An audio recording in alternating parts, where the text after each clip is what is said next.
नमस्कार मित्रमैत्रिणींनो, माझ्या यूट्यूब चॅनलमध्ये तुमचं स्वागत आहे.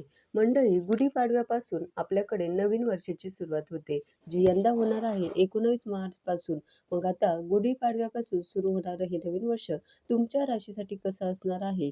यंदा तुम्हाला काही राजयोग आहे की नाही? काही फायदा होणार आहे की नाही? काही लाभ होणार आहे की नाही? हे सगळं तुम्हाला या एकच व्हिडिओमध्ये कळणार आहे. तेव्हा व्हिडिओ शेवटपर्यंत नक्की बघा. पटकन सुरुवात करूया मेष राशीपासून. आता जे काही ग्रहमान आहे या येणाऱ्या वर्षात तयार होतंय, त्याचा मेष राशीच्या लोकांवर कसा परिणाम होणार आहे? अर्थात शनीची 7.5 त्यांना सुरू आहे. त्यामुळे त्यांचा स्वभाव थोडासा चिडचिडेपणा त्यांच्या आजूबाजूच्यांना सुद्धा जाणवत असेल आणि त्यांनाही थोडासा त्रास जाणवत असेल. पण हे गुढीपाडव्यापासून सुरू होणार जे नवीन वर्ष आहे, ते त्यांना उत्पन्नासाठी आणि करिअरसाठी मात्र चांगलं असणार आहे. त्याचबरोबर उत्पन्नाचे नवीन मार्ग त्यांच्यासमोर येऊ शकतात.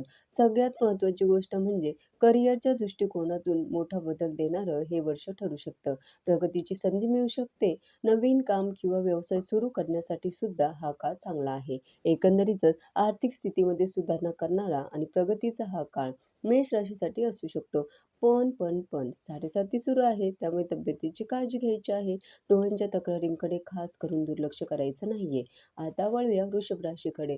वृषभ राशीसाठी हे वर्ष भाग्योदयाचं म्हणावं लागेल. कारण रखडलेली कामं मार्गी लागतील. विशेषतः परदेशात जाण्याची तुम्हाला इच्छा असेल, तर तशी संधी हा काळ तुम्हाला देऊ शकतो.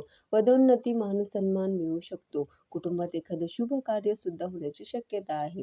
मिथुन राशीच्या व्यक्तींना यावर्षी थोडंसं सावध राहावं लागेल. कारण कामाचा ताण तुम्हाला जाणवू शकतो. गुंतवणुकीचा निर्णय घेताना तज्ञांचा सल्ला मात्र नक्की घ्या.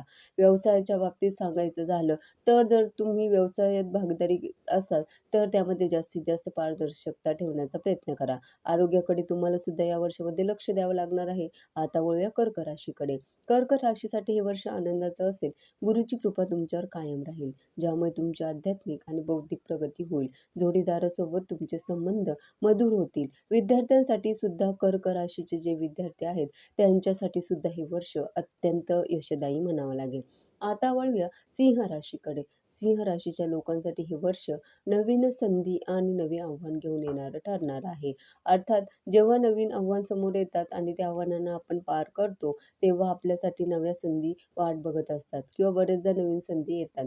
पण त्या संधीमागे बरीचशी आव्हानं सुद्धा लपलेली असतात. तर तुम्हाला मागे आता हटायचं नाहीये. आलेल्या संधीचं सोनं करायचंय. शत्रू तुमच्याकडे कडनं पराभूत होण्याचे योग आहेत. मात्र गुप्त शत्रूंपासून सावध राहावं लागेल. आता हे गुप्त शत्रू कोण असतात? बऱ्याचदा आपल्याशी तोंडावर गोड-गोड बोलणारे, आपण ज्यांना खूप जवळचे समजतो, मित्र समजतो, ते मात्र मनातून आपला राग करत असतात, द्वेष करत असतात आणि असे गुप्त शत्रू जे आहेत ते प्रत्येकाच्या अवतीभोवती असतात. पण त्यांचा त्रास सिंह राशीच्या लोकांना या वर्षात जाणवू शकतो. म्हणून त्यांनी त्या बाबतीत सावध राहायचं आहे. आर्थिक योग बघता नवीन घर किंवा वाहन खरेदीचे योग आहेत. पोटाच्या विकारांपासून मात्र सावध राहायचं आहे.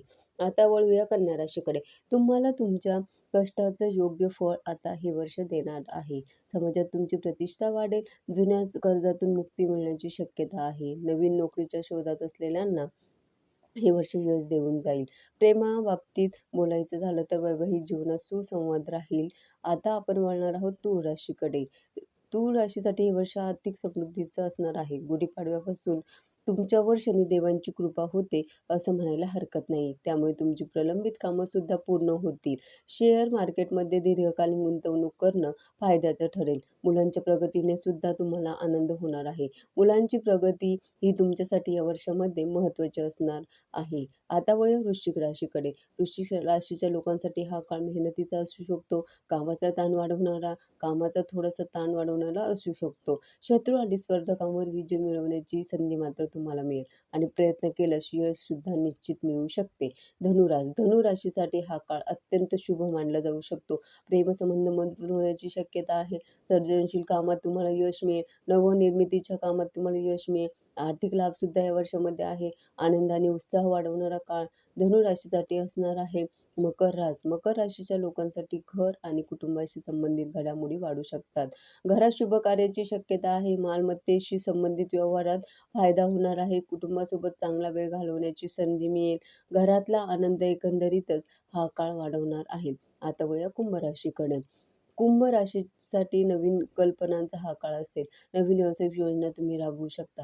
प्रवासाची सुद्धा शक्यता आहे. भरपूर प्रवास होऊ शकतो. मित्रांकडून या काळात तुम्हाला मदत मिळू शकते. नवीन संधी देणारा हा काळ म्हणावा लागेल.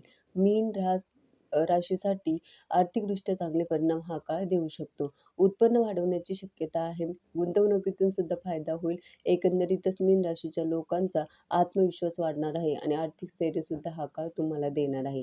मंडळी 2026 गुढीपाडवा अनेक राशींना नवीन संधी, आर्थिक लाभ, प्रगतीचे योग घेऊन येतोय. विशेषतः मेष, मिथुन, सिंह, धनु आणि मीन या राशींसाठी हा काळ अधिक शुभ जाऊ शकतो. तर वृषभ, कन्या, वृश्चिक या राशींनी मात्र थोडी सावधगिरी बाळगण्याची गरज आहे. धन्यवाद.